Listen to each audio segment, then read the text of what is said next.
sexto vídeo de este canal. En este vídeo te voy a explicar qué es una spin-off, qué es una pure spin-off, por qué se producen las spin-off y la parte más interesante, veremos los dos estudios principales que demuestran por qué invirtiendo en spin-off se puede batir fácilmente al mercado. Y cerraré el vídeo dando mi opinión sobre este tema. Hay muchos vídeos en YouTube que hablan sobre las spin-off y están fenomenal.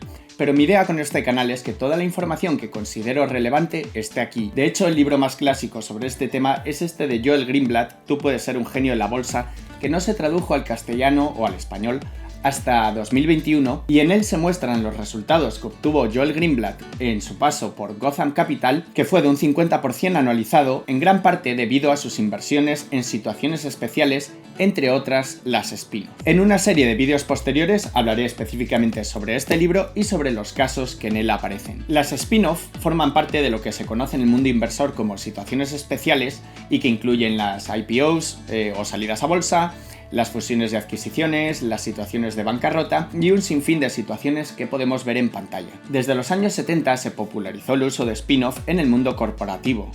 Pero, ¿qué es una spin-off?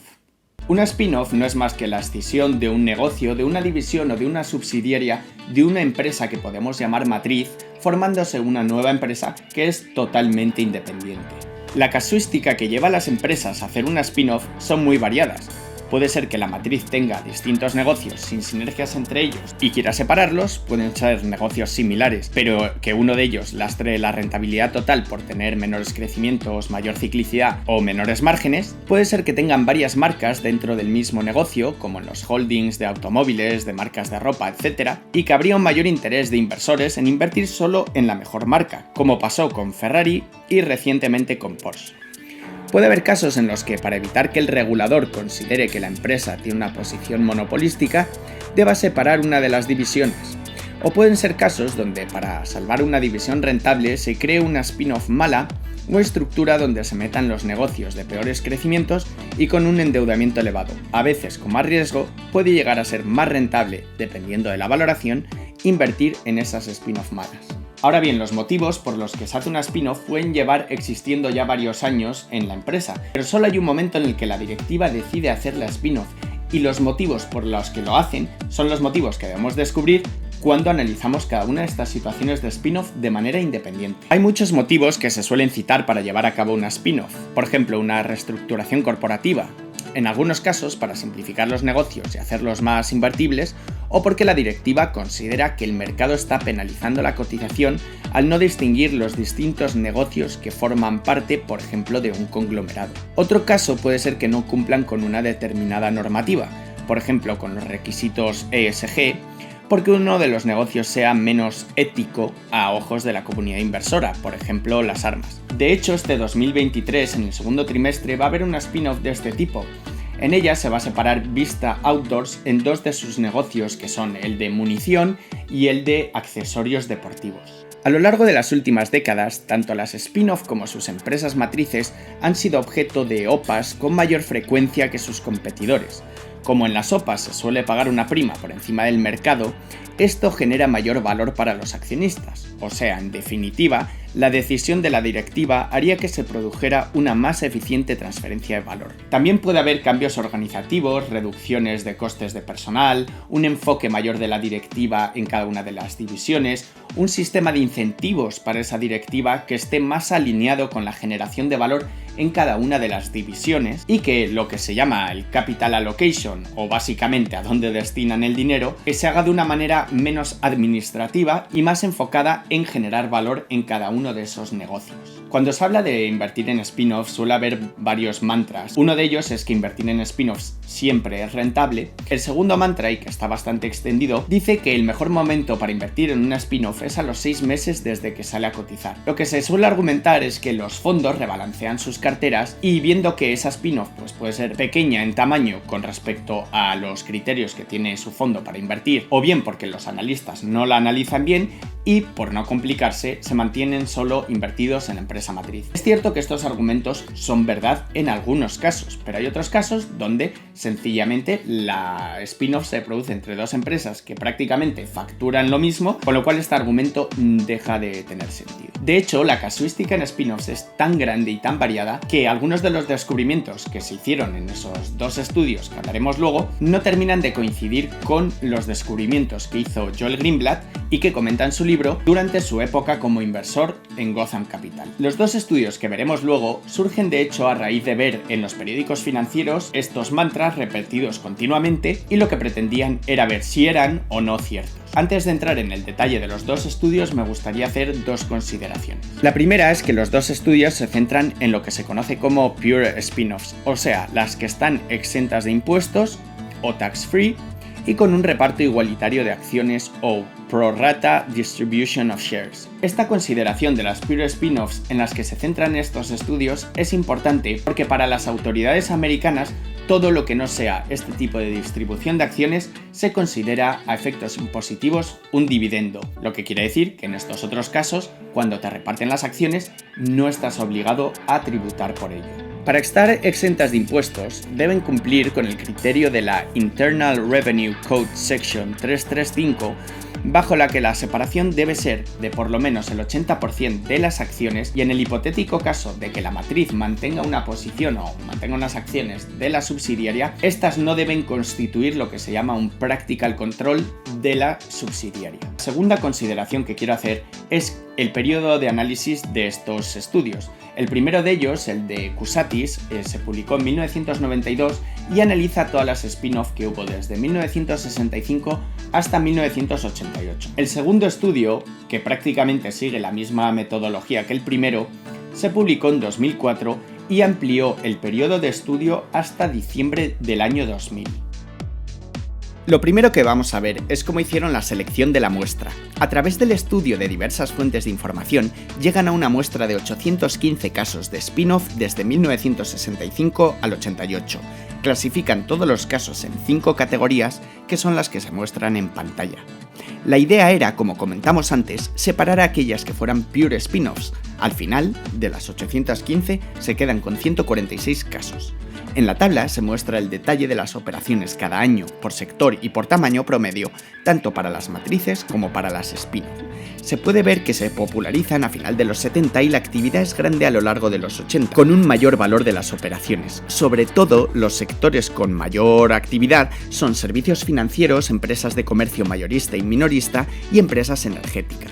Podemos ver que hay una diferencia entre el número de matrices 141 y spin-offs 146, que se debe a que 5 de las matrices se separaron en 2 subsidiarias de manera simultánea. Además de esas 141, 8 fueron fusionadas u opadas y 2 salieron del Nasdaq antes de la fecha de distribución, con lo que la muestra total se reduce a 131 casos. Esto implica que durante esos años hubo una media de unas 6 pure spin-offs al año. Como podemos observar, la rentabilidad en bolsa de haber invertido tanto en las spin-off como en las matrices superaron ampliamente los retornos de empresas similares. En el caso de las spin-off, por ejemplo, fue de un 52% en los siguientes 2 años frente a un 25% de sus empresas comparables, y de un 54% frente a un 27% para las matrices que sobrevivieron. Sin embargo, cuando analizan el performance a futuro, un número importante de empresas desaparecen de la muestra. Para el final del tercer año, 19 spin-offs y 37 matrices ya no estaban cotizando. Habitualmente, las que dejan de cotizar en el Nasdaq se debe a que dejan de cumplir con los criterios porque lo han hecho mal en bolsa. En esta tabla podemos ver la tasa de supervivencia de las empresas tras la spin-off. Podemos extraer que históricamente ha habido una mayor actividad de M&A en las empresas envueltas en una spin-off, con un 14% frente a un 4% para sus comparables, tanto en el caso de la matriz como de la división separada, y con una media de 2 años desde que salen a cotizar por separado hasta que la OPAN. Para estudiar si las spin-off realmente generan valor, estudian un portfolio conjunto de matrices y spin-off. Aquí los resultados están muy influenciados por el peso de las matrices, ya que en general el valor de mercado de las spin-off es menos del 25% del valor combinado de ambas. Lo que muestran las tablas es que los resultados del performance de aquellas que son opadas son muy superiores, y esto suele suceder en los años 2 y 3 cuando se produce la mayor parte de esas OPAs y lógicamente explicado porque se suele pagar una prima sobre el precio de cotización. Del estudio de Cusatis se acaban extrayendo 4 conclusiones. La primera de ellas es que las spin-offs suelen generar más valor que las IPOs en el largo plazo. La segunda de ellas es que las empresas matrices también tienen un buen desempeño en el largo plazo con respecto a sus competidores, lo que se puede explicar por el proceso de reestructuración por el que pasan. El tercer punto viene a decir que el buen desempeño de las spin-off y las matrices se puede deber en gran parte a que normalmente están envueltas en procesos de OPA con mayor frecuencia que sus competidores en los 2 años posteriores a la spin-off. Y por último, el cuarto motivo lo que viene a decir es que finalmente este proceso de spin-off lo que hace es que se haga una transferencia de valor más eficiente. En el segundo estudio llegan a la conclusión de que los retornos son positivos tanto para las spin-off como para sus matrices en general, pero sobre todo en las spin-off, porque en las matrices, según su investigación, si se elimina un caso aislado muy rentable, el de Republic Waste Industries, los resultados son estadísticamente poco concluyentes. Al principio del informe muestra en el caso de Lucent Technologies que se separó de AT&T y generó unos retornos muy positivos para ambas compañías en bolsa. Este tipo de situaciones empezaron a captar la atención de la comunidad inversora en los 90, lo que hizo que nacieran empresas de análisis o casas de research que ofrecían servicios enfocados en este tipo de situaciones para grandes fondos y surgieron libros al respecto para inversores particulares.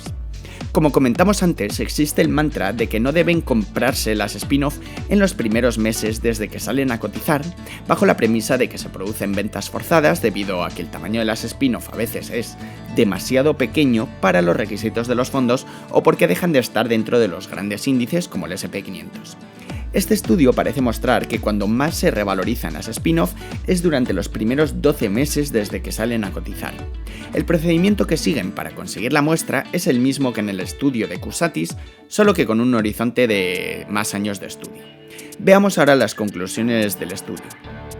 Empecemos por las spin-off. La manera en la que presentan los resultados es mediante el excess return o rentabilidad en exceso, que es la diferencia de rentabilidad entre la evolución en bolsa de la spin-off frente a un índice comparativo o benchmark.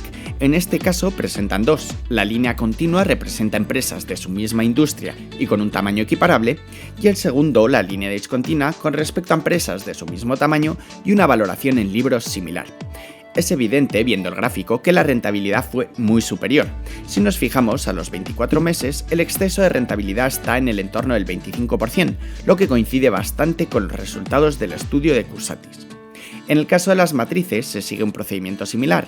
En este caso, a primera vista, los resultados son parecidos, aunque por comparar, a los 24 meses, esas rentabilidades serían en torno a un 15% superiores. Sin embargo, como se comentaba al principio, si se excluye el caso de Republic Waste Industries, que serían las líneas de abajo, el exceso de retorno es prácticamente un 5% plano, lo que no demuestra un patrón estadísticamente relevante. Y por último, voy a dar mi opinión, mi visión crítica, intentando aplicar el sentido común. El primer punto es que estos estudios parecen demostrar que lo interesante en general es invertir en las spin-off. Luego, cuando uno está analizando las situaciones en particular, se da cuenta de que los casos son tan variados que en muchos de ellos lo que se está buscando es dejar limpia la matriz. Esto es algo de lo que Joel Greenblatt de hecho habla en su libro y que yo creo que contrarresta un poco con los resultados que se ven en estos estudios. El segundo punto es que aunque los estudios muestran el desglose de esas spin-off por sectores, no ofrecen los resultados desglosados por cada uno de los sectores. Y como hay sectores que son más cíclicos, también el momento del ciclo en el que se haga la spin-off afectará al rendimiento a futuro y eso no se está viendo reflejado en los resultados. El tercer punto simplemente es que no me parece que tenga mucho sentido comparar las spin-off con las salidas a bolsa o las IPOs. Al final, en una salida a bolsa, lo que busca la directiva es maximizar el valor, porque lo que está haciendo es ir al mercado a recaudar fondos. Por tanto, para un inversor que acaba de empezar a invertir en esa empresa, lo más óptimo no es que esté en el pico de valoración o en un pico de mercado, sino todo lo contrario. Y en el caso de las spin-off es una situación totalmente distinta, en la que sencillamente la empresa decide dividirse en varias partes, pero no porque vaya a recaudar fondos, sino porque es una decisión estratégica. Es más, si la spin-off se produce en un valle de mercado, en mi opinión es un momento idóneo para comprar esas acciones, porque lo más probable es que la empresa lo está haciendo porque está viendo que los accionistas no están dándole el valor que deberían estarle dando a su compañía. Y como cuarto punto, es verdad que estos estudios abarcan un horizonte temporal bastante amplio, con momentos mejores y peores de mercado, pero sí que es verdad que no se puede analizar con esos datos el momento en el que sale la spin-off a cotizar. Al final no es lo mismo que esas spin-off se hagan justo antes de una recesión económica, en medio de ella o al salir de ella. Y con esto termina el vídeo. Si este contenido te gusta y te ayuda, siempre puedes apoyarlo dándole un like, suscribiéndote o compartiéndole. Así que nada, te espero en el siguiente vídeo. Un saludo.